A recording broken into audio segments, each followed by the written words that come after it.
Hello everyone, আজকে Korean food try করার জন্য ট্রাক জোনে চলে এসেছি, যেটা সেন্ট্রাল মলের সামনেই কিন্তু বসে ট্রাক জোনটা।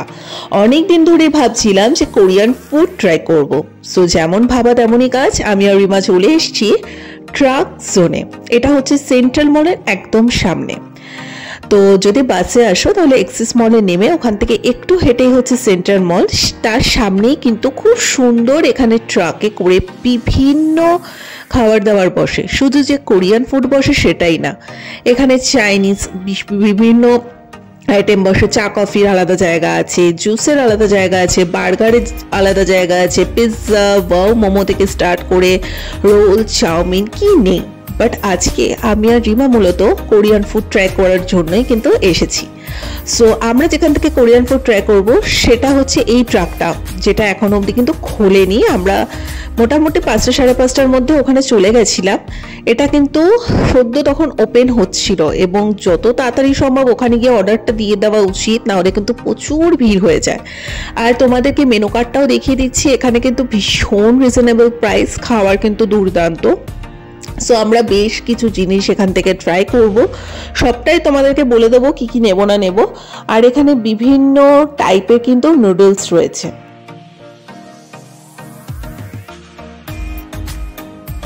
কোরিয়ান এই ফুড ট্রাকটার নাম হচ্ছে সুয়েল ফুড ট্রাক। এটা আই থিঙ্ক তোমরা দেখতেই পাচ্ছ। তো আমরা যেগুলো নিয়েছি সেটা হচ্ছে, ফার্স্টেই নিয়েছি হচ্ছে চিকেন হটডগ। এখানে কিন্তু চিজ রয়েছে, ভরপুরটা চিজের ঠাসা, মানে অসাধারণ লাগছিল। ঠান্ডার মধ্যে গরম গরম এই খাবারগুলো ট্রাই করতে কিন্তু বেশ মজা লাগছিল। আর টেস্টও ছিল কিন্তু দুর্দান্ত, ওপরটা ক্রাঞ্চি, ভেতরটা পুরো চিজ এবং চিকেন। তো এটা তো আমাদের খুবই ভালো লাগলো। এরপরে নেক্সট আমরা যেটা ট্রাই করলাম সেটা মোটামুটি লেগেছে, খুব ভালো আমার লাগেনি, রিমার আবার খুব ভালো লেগেছে। সেটা হচ্ছে কিমবাব। এটা কিন্তু সুশি না, সুশিটা যখন কাঁচা অবস্থায় থাকে সেটাকে সুশি বলে, এটা যেহেতু পাকা হওয়া অবস্থায় আছে এটার নাম হচ্ছে কিমবাব। সো ফার্স্ট টাইম এটা আমি ট্রাই করলাম, আর সত্যি বলতে রিমার ভালো লেগেছে, আমার খুব একটা ভালো লাগেনি। এটা বেসিক্যালি সবুজ রঙের কি একটা পাতা টাইপের ওরা ইউজ করে, তার মধ্যে সিদ্ধ ভাতটা, তার মধ্যে চিকেনের একটা স্টাফিং থাকে। এইটা আমার দুর্দান্ত লেগেছে। এটার নাম হচ্ছে হটনেস ওভারলোডেড, মানে স্পাইসি সস দিয়ে টস করা চিকেনটা দুর্দান্ত, আমার তো খুব ভালো লেগেছে, বিকজ আমার স্পাইসি জিনিস খেতে বরাবরই ভীষণ ভালো লাগে। আর এটা ছিল চিজ কেক। এটা কিন্তু নামেই ছিল চিজ কেক, বাট এটা আমার তো খেয়ে পুরো বাটারস্কচ আইসক্রিম লেগেছে সত্যি কথা বলতে। এটা যদি কেক হতো তাও মানতাম, ভাই তুমি আইসক্রিমটাকে কেন চিজ কেক বলে চালাচ্ছ? আর ওপরে হালকা একটু চিজের একটা প্রলেপ রয়েছে, একটু হালকা নোনতা নোনতা লাগলো, যার জন্য নট ব্যাড, খুব একটা ভালো না লাগলো, মোটামুটি লেগেছে আর কি। মানে খাওয়া যাবে না সেটা না।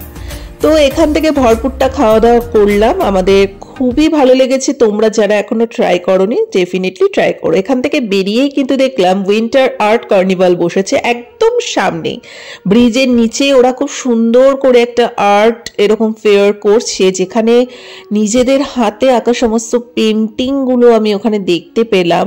যারা এঁকেছে তাদের নামও কিন্তু পেন্টিংয়ে লেখাই রয়েছে, এবং সেগুলো আবার বিক্রি করছে। কোনোটার দাম 1,500, কোনোটা 2,000, কোনোটা 3,500, 4,000, 5,000 এরকম। তার সাথে যেহেতু সামনে এখন ক্রিসমাস ডে, তো খুব সুন্দর করে ডেকোরেট করা হয়েছে, টুনি লাইট দিয়ে সাজানো হয়েছে। জায়গাটা আমার খুব ভালো লাগলো এবং সত্যি কথা বলতে একটা অদ্ভুত মানে পিস লাগলো, এবং এত সুন্দর সমস্ত ছবিগুলো দেখে না চোখ সরাতে পারছি না। আমার স্পেশালি এই শিব পার্বতী এবং শ্রীকৃষ্ণের এই দুটো ছবি মারাত্মক লেগেছে, মনে হচ্ছে যেন মানে সত্যিই দাঁড়িয়ে রয়েছে। এই পেন্টিংটা যে করেছে সোনিয়া, তার নামটাও কিন্তু সাইডে লেখা আছে, এবং এটার দাম কিন্তু 3,500 টাকা। যদি কেউ নিতে চায় তাহলে নিতে পারে। মানে ধরো নতুন ফ্ল্যাটে সাজানোর জন্য অনেকে হয় না যে ইউনিক পিসগুলো সব নিয়ে যায়, তো আমার তো এই জায়গাটাও বেশ ভালোই লাগলো। ওভারঅল আজকের দিনটা খুব ভালোই গেছে। ভালো লেগে থাকলে আজকের ব্লগটা লাইক, কমেন্ট, শেয়ার, সাবস্ক্রাইব করে দেওয়া। তোমরাও পারলে যাও কি একবার সেন্ট্রাল মলের সামনে দিয়ে ঘুরে এসো, ভালোই লাগবে। টাটা।